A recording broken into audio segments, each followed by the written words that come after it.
सो क्या देखा हमने अभी तक, as data come from different sources, different sources से डेटा आता है, they can be in different format, अलग अलग सोर्सेज से अलग अलग तरीके के डेटा को प्रोसेस किया जाता है। जैसे कि an image is a collection of pixels. अब इमेज की बात करते हैं तो जो भी आपको स्क्रीन पे इमेज दिखती है वो इमेज किससे मिलकर बनी होती है, स्मॉल टाइनी डॉट से मिलकर बनी होती है ना, उन्हीं स्मॉल टाइनी डॉट्स को क्या कहते हैं, हम पिक्सेल्स कहते हैं। जितनी ज्यादा पिक्सेल्स होती है, जितनी पास पास पिक्सेल्स होती हैं, जितनी क्लोज पिक्सेल्स होती है, उतनी ज्यादा अच्छी क्वालिटी में इमेज आपको शो होती है, तो इमेज टाइप का डेटा भी होता है। Now video is a made up of frames, a fee slip is made up of few numeric and non-numeric entries, and messages chats are made up of text icons, emojis and message images और videos। so यहाँ देखो different type के data को बारे में हमने देखा कि अलग अलग सोर्सेज से आप अलग अलग टाइप के डेटा को प्रोसेस करते हो और एक डिसीजन तक पहुंचते हो। सो होप यहाँ तक समझ में आया। अब हम डिस्कस करें टाइप्स ऑफ डेटा। ओके अब कितने टाइप का डेटा होता है वो डिस्कस करेंगे हम। So two broad categories in which data can be classified on the basis of their format. Data किस फॉर्मेट में प्रोसेस हो रहा है, कैसे आप कलेक्ट कर रहे हो, तो टू टाइप का डेटा होता है ना, structured data and unstructured data. अब नाम से जैसे समझ में आ रहा है, स्ट्रक्चर्ड डेटा जो वेल ऑर्गेनाइज्ड फॉर्म में डेटा होता है वो स्ट्रक्चर्ड डेटा होता है, और जो प्रॉपर ऑर्गेनाइज्ड वे में नहीं होता है वो अनस्ट्रक्चर्ड होता है। क्लियर? जैसे कि आपको यहाँ पे इमेज में भी शो हो रहा है, यहाँ पे जो भी डेटा है पर्टिकुलर, इसे हम एज ए डेटा अज्यूम कर लेते हैं, एक प्रॉपर अरेंज्ड वे में आपको शो हो रहा है। जितने भी ब्लॉक्स हैं आपको एक कलर में, एक प्रॉपर वे में, इक्वल शेप साइजेस में अरेंज दिख रहे हैं। यहाँ पे आ जाओ, ये जो आपको डेटा दिख रहा है ये अलग अलग कलर्स में दिख रहा है। सो यहाँ पे हम इसको क्लियरली समझ सकते हैं कि एग्जाम्पल से कि जो डेटा बेसिस होते हैं वहां पे टैब्यूलर फॉर्मेट में जब आप डेटा को मेंटेन करते हो तो वो स्ट्रक्चर्ड वे में मेंटेन होता है, लेकिन वहीं हम कुछ text, images, graphics, audio, video सबको जब मर्ज कर देते हैं तो वो कहलाता है आपका अनस्ट्रक्चर्ड डेटा। सो क्लियर हो गया ना, स्ट्रक्चर्ड डेटा, अनस्ट्रक्चर्ड डेटा क्या होता है, पढ़ लेते हैं इन्हें। स्ट्रक्चर्ड डेटा से रिलेटेड यदि कोई क्वेश्चन आता है, ये 100% आता है एग्जाम में, इस चैप्टर से बनेगा ये क्वेश्चन कि difference between structured data, unstructured data, define types of data, what are the name of different types of data, ऐसा क्वेश्चन 100% एग्जाम में बनता है।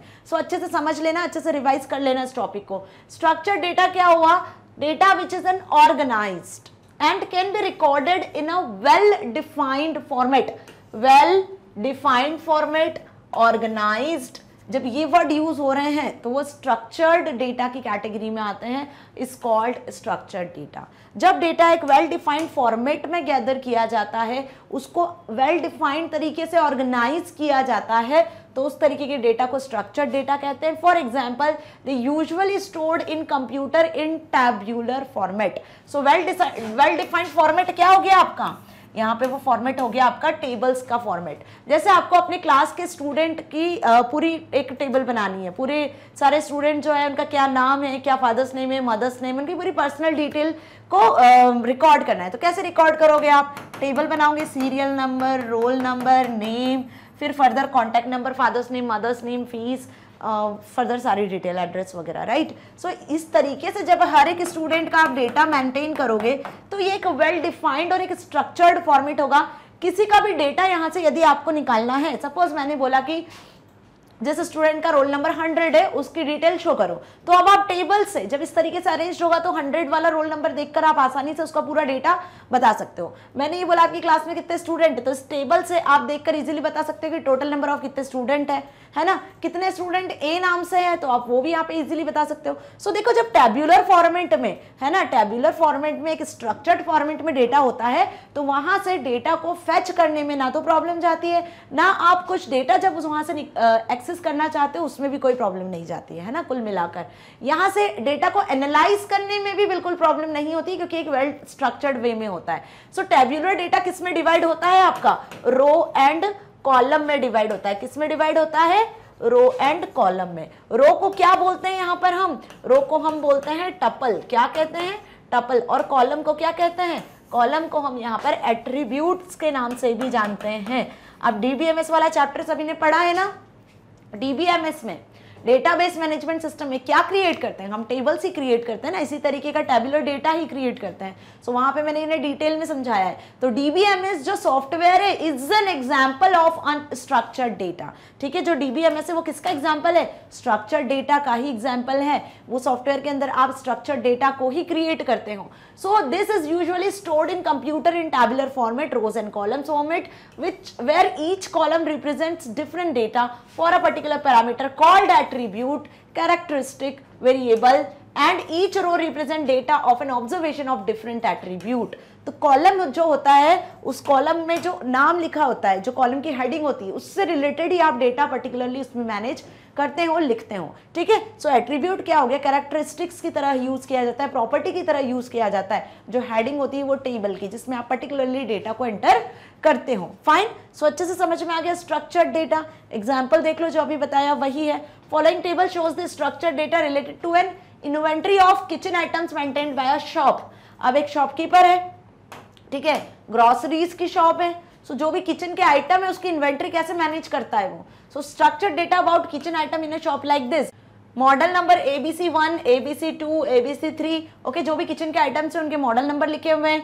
Product name, water bottle, melamine plates, dinner set, jug, unit price लिखी हुई है उनकी, discount लिखा हुआ है इतने परसेंटेज में, आइटम्स इन इन्वेंट्री। तो देखो यहाँ पर किसी शॉपकीपर ने किचन के आइटम्स को किस तरीके से एक टेबुलर फॉर्मेट में अरेंज किया हुआ है। अब इससे रिलेटेड यदि उसे किसी प्रोडक्ट की प्राइस को कैलकुलेट करना है, कितना डिस्काउंट है ये कैलकुलेट करना है, इस मॉडल के कितने प्रोडक्ट्स हैं, ठीक है, कितने आइटम्स अभी अवेलेबल हैं, कितने सेल हो गए, कितने परचेस्ड हैं, ये सारी इंफॉर्मेशन वो यहाँ से इजी वे में कैलकुलेट कर सकता है। कब, जब इस तरीके से एक स्ट्रक्चर्ड वे में वो डेटा को मेंटेन करता है तब। ओके, सो बात समझ में आ गई कुल मिला के कि स्ट्रक्चर्ड डेटा का जो बेस्ट एग्जांपल मैंने बताया वो कौन सा सॉफ्टवेयर हुआ आपका, डीबीएमएस सॉफ्टवेयर, आरडीबीएमएस सॉफ्टवेयर। जैसे कि हमने MySQL के बारे में देखा था, पढ़ा था, जहां पे आप टेबुलर डेटा में टेबल्स वगैरह क्रिएट करते हो, टेबुलर फॉर्म में डेटा को क्रिएट करते हो। सो वो एक स्ट्रक्चर्ड वे होता है जहां से आप इजीली डेटा को एनालाइज कर सकते हो, स्टोर कर सकते हो, बल्क में, लार्ज अमाउंट में वहां पे डेटा आप स्टोर करके एनालाइज कर सकते हो और एक रिजल्ट तक पहुंच सकते हो, राइट। अब अनस्ट्रक्चर्ड डेटा क्या हुआ, data which is no particularly format nor any fixed structure, जो किसी फॉर्मेट में नहीं होता है और ना ही उसका कोई फिक्स्ड स्ट्रक्चर होता है, वो कहलाता है आपका अनस्ट्रक्चर्ड डेटा। मतलब कि ना किसी फॉर्मेट में है, ना ही आपको कोई स्ट्रक्चर में दिख रहा है। तो यहाँ पे एग्जाम्पल किसका ले लें हम, यहाँ पे एग्जाम्पल हम ले लेते हैं इमेजेस। किसी पर्टिकुलर एक शेप साइज की होती हैं क्या, नहीं, अलग अलग टाइप की इमेजेस होती हैं, है ना। तो वो भी किसका एग्जाम्पल हो गया, एक अनस्ट्रक्चर्ड डेटा का।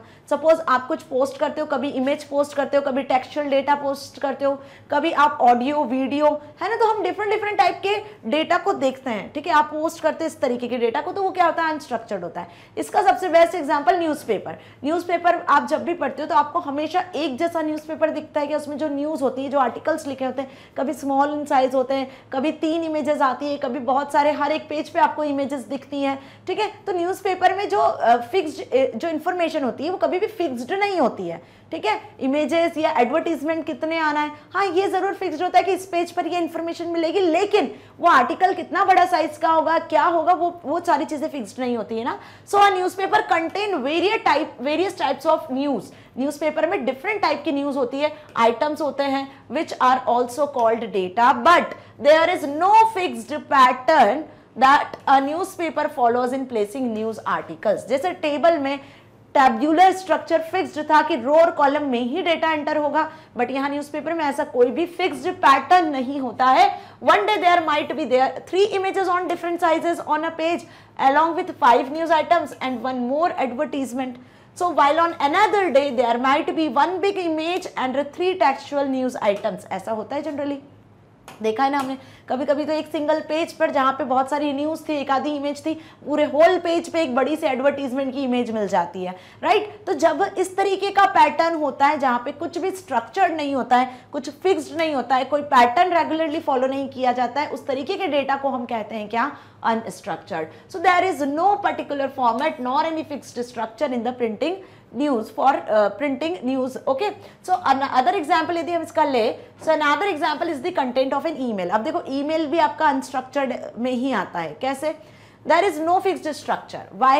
about how many lines or a paragraphs one has to write in an email or how many files are to be attached with an email. अब जब आप ईमेल शेयर कर रहे हो या आप किसी के साथ में ईमेल सेंड करते हो, ठीक है, तो अब ईमेल जब आप क्रिएट करते हो फिक्स्ड नहीं होता है ना. हो सकता है किसी पर्सन को जब आप ईमेल सेंड कर रहे हो तो आपको टेक्सचुअल डेटा ही सेंड करना है, या किसी पर्सन को जब आप ईमेल सेंड कर रहे हो तो आप उसके साथ में कोई अटैचमेंट फाइल सेंड कर रहे हो. अब वो फाइल भी किसी भी टाइप की हो सकती है, ऐसा भी जरूरी नहीं कि वो फाइल आपकी जो इमेज ही हो, हमेशा आप ऑडियो वीडियो फाइल भी शेयर कर सकते हो, राइट. सो ईमेल किसका एग्जांपल हो गया, अभी अच्छे से समझ में आ गया ना, अनस्ट्रक्चर्ड क्यों हुआ. So data which are not in the traditional row and column structure is called unstructured data. तो दोनों में डिफरेंस अच्छे से आया. देखो डिफरेंस एग्जाम में जरूर आता है, ओके, इसलिए बहुत अच्छे से याद कर लेना. So unstructured data are sometimes described with the help of the some other data called metadata. ये लाइन भी याद कर लो कि अनस्ट्रक्चर्ड डेटा को हम कभी कभी डिफाइन करते हैं मेटा डेटा के नाम से भी. अब मेटा डेटा क्या होता है, डेटा अबाउट डेटा. बहुत कंफ्यूजिंग हो गया क्या, बहुत आसान शब्दों में समझा रही हूँ. किसी डेटा के बारे में फर्दर कोई डेटा मिलता है जब आपको, तो हम उसे मेटा डेटा कहते हैं. जैसे सपोज मैंने यहाँ पर एक इमेज ड्रॉ करी, ठीक है, ये एक फ्लावर की इमेज मैंने यहाँ पर ड्रॉ करी है ना, फ्लावर दिख रहा है ना, ओके, ठीक है. अब ये मैंने एक फ्लावर बनाया है यहाँ पर.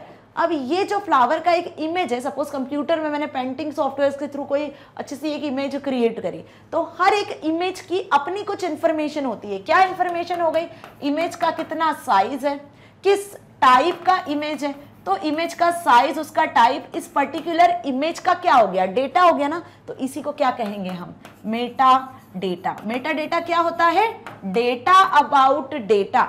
मैं किस तरीके का डेटा क्रिएट कर रही हूँ, इमेज टाइप का, बट वो इमेज का क्या नाम है, क्या साइज है, क्या टाइप है ना. जेपीईजी इमेज है, पीएनजी इमेज है, बिटमैप इमेज है, केबी में है, एमबी में है, ये सब क्या हो गया, उस पर्टिकुलर इमेज का भी डेटा हो गया, तो उसे हम कहते हैं meta data. So unstructured data are sometimes described with the help of some other data called metadata. Metadata is basically data about data. देखो ये वर्ड याद रखना, data about data मतलब metadata. ओके, ये आता है MCQs फिलअप्स में आपसे पूछा जाता है. For example, we describe different parts of an emails as subject, recipients, main body, attachment, etc. अब ईमेल की बात करते हैं जो कि एक अनस्ट्रक्चर्ड डेटा की कैटेगरी में आप रखते हो. तो ईमेल में भी आप सब्जेक्ट लिखते हो, अटैचमेंट सेंड करते हो, ठीक है, साथ ही आप रेसिपिएंट का ईमेल आईडी लिखते हो, फिर ईमेल में भी आप बहुत सारा कुछ लिखते हो, ग्रीटिंग्स देते हो एंड ऑल, सारी चीजें, पूरा मैसेज लिखा, फिर लास्ट में थैंक्स, रिगार्ड्स एंड ऑल, है ना. सो ये सब क्या हुआ, ईमेल के अंदर आप जितनी भी चीजें ऐड कर रहे हो वो सब उसका मेटा डेटा कहलाता है. So there are the metadata for the email data. Likewise we can have some metadata for an image file. देखो आगे बात वही, एज इमेज साइज और KB in MB, image type for example JPEG, PNG image, image resolution. हाँ, ये भी एक point होता है, कितने पिक्सल्स का इमेज है. हम कभी कभी बोलते हैं ना 720x1080, इस तरीके से इमेज का साइज मैनेज किया जाता है, राइट. सो ये क्या कहलाता है, सभी मेटा डेटा. अब आ गए हम मेन मुद्दे की बात पर, टाइप्स ऑफ डेटा का डिफरेंस. तो डिफरेंस लिखकर आ जाना, आएगा ये क्वेश्चन, मान के चलो मेरी बात. स्ट्रक्चर्ड अनस्ट्रक्चर्ड डेटा के बारे में डिफाइन करना. दूसरी बात, कैसे नेचर के होते हैं ये, यहाँ पे फिक्स्ड पैटर्न होता है, यहाँ अनफिक्स्ड पैटर्न होता है. दूसरी चीज, ये क्वांटिटेटिव होता है, इन्हें आप क्वांटिटेटिव नेचर से कैलकुलेट कर सकते हो, ये क्वालिटेटिव होता है, ठीक है. यहाँ पर रिलेशनल डेटाबेस सॉफ्टवेयर में डेटा को मैनेज किया जाता है, स्ट्रक्चर डेटा को रिलेशनल डेटाबेस सॉफ्टवेयर में, जैसे MySQL डेटाबेस के जितने SQL वगैरह सॉफ्टवेयर होते हैं आपके MS Access, वहाँ पे ये नॉन रिलेशनल डेटाबेस होते हैं, ठीक है, क्योंकि इसमें अलग अलग टाइप की फाइल्स होती हैं. क्लियर हुआ अच्छे से मेरी बात. सो वही सारे डिफरेंस यहाँ पे लिखे हुए हैं. Structure data stands for information that is highly organised, factual and to the point. Unstructured data doesn't have any predefined structure to it and comes in all its diversity of forms. Quantitative in nature, qualitative in nature. Relational databases इसके best example हो गए, data warehouse and all. Data lakes, non-relational databases is an example of unstructured data. इसके अलावा भी आप यहाँ पर example भी लिखकर आ सकते हो, जो अभी एग्जाम्पल्स हमने डिस्कस किए.